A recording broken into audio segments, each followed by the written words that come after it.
So ipasabuntag mga idol no, akong ipakita karon ang isa ka diskarte para matagaan nato og clearance ang iyang mga valve sim mga idol. Para dili maging palyado ang atong bag-o nga overhaul na kisiksi engine mga idol. Dili man ta makuha. Karon kini atong kuhaan kay tanggal pa man. Pero kung nasa unit ang makina mga idol, di ginato siya pwede diri nato kanang lisod ta.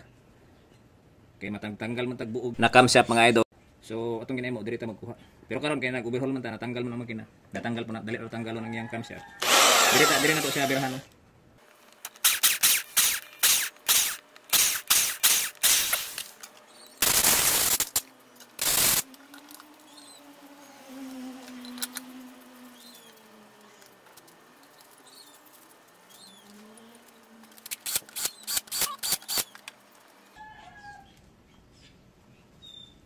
Kulang pagid mga idol, kulang pagid kamay.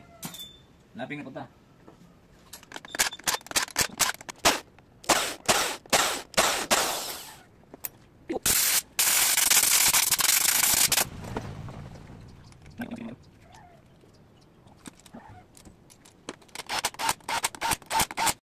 Okay na mga idol, nakuhaan na nato siya og sakto nga clearance. Oh. Speakers pod, ayos na. Gusto na kayo mga idol. Ngun anay lang mga idol. Kung dili ka makuha rin sa iyang piso-piso, pwede po ka dito sa iyang barbulag mismo. Okay? Sundi ko yung mga idol, daghan pa kayo ni.